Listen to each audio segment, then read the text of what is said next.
Hi, my name is Chris Ross, and I'm going to talk a little bit about executive sessions.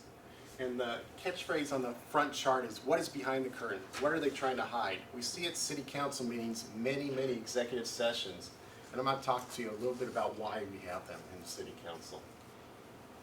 First of all, the origin of executive sessions is from the Revised Code of Washington. It's all the laws, a compilation that are in force for the state of Washington. And the transparency of government is assisted largely by the Open Public Meetings Act, which is RCW 4230. And within that, executive session rules are included. And you can find in the RCW on the website a complete text and rules that you can find for all topics. Okay, so for the Chapter 4230 Open Public Meetings Act, you have many provisions, but right here is a section on executive sessions, and that's what we're going to focus on in this presentation. First, Part A, it's to affect national security matters. So if we got federal government issues, we got terrorism, it could possibly reach our city, and we don't want that to be public knowledge. We don't want to leave information that our threats can compile and use to our disadvantage.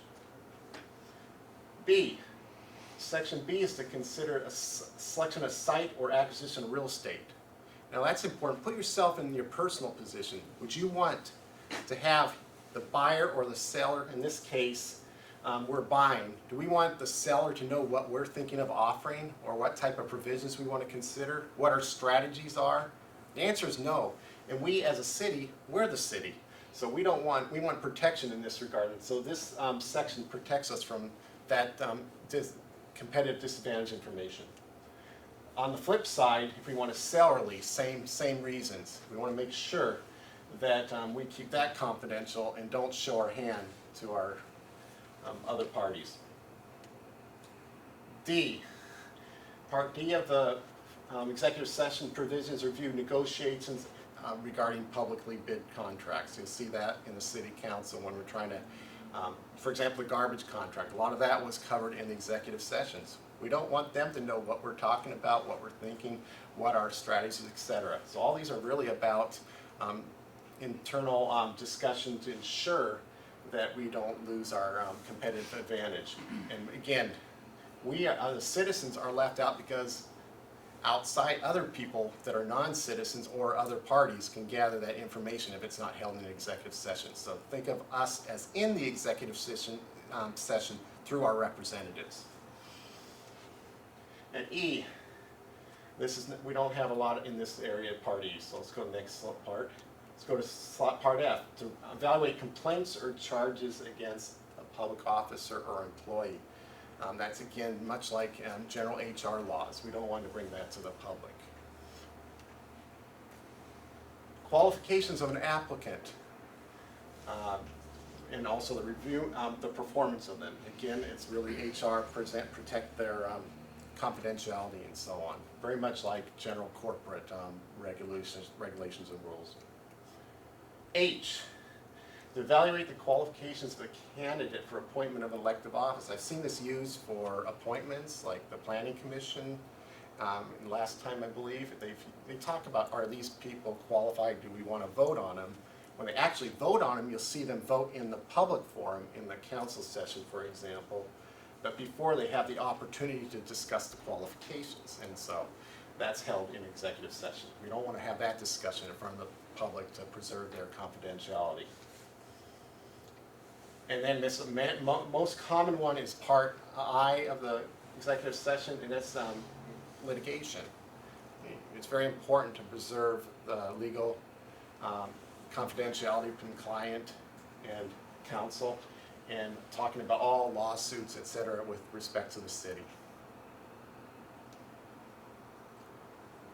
So some of the key, skipping forward, this is a key of some of the key sections. About half of the 14 provisions are very common in the city. The other 7, about 7 and 7. So the highlighted in blue items are the ones that we focus on mostly in the city of Sammamish. Here's a matrix that shows exactly how many of each element since 2014 has been covered in executive session. So the first two sections are acquisition and sale or lease of property I talked about. About 7 of them are related to acquisition and 7 related to sales and lease. So we had 14 executive sessions related to land acquisitions for the last 2.5 through March this year. Personnel and appointment related, mostly the HR type items. We've got about 12 for personnel and a couple appointment sessions. And then finally, litigation is the vast majority of the executive sessions in the city of Sammamish and the council sessions. Here's a pie chart. You can see about 25% is related to real estate, 14 of the items are related to personnel, and about half, or 25% each of personnel and real estate, and then half of them are litigation. So most of them are litigation related in the city council executive sessions. So in conclusion, this is very important that we really are trying to protect the interests of the citizens of Sammamish. It doesn't contradict transparency. It augments transparency. It protects us so that all the other provisions allow minutes, allow for public notification. All those aspects in the Open Public Meetings Act are affecting transparency for the city. However, this protects us from those litigation issues, lawyer-client confidentiality. It places us in a competitive advantage, not a competitive disadvantage. It's very important about preserving the confidentiality of employee or appointments, and again, the safety and security of our government and the citizens in there. So that ends the real formal, quick session on executive sessions. For those in the audience, we're going to break for discussion, but thank you very much for joining this short excerpt on executive sessions. Thank you.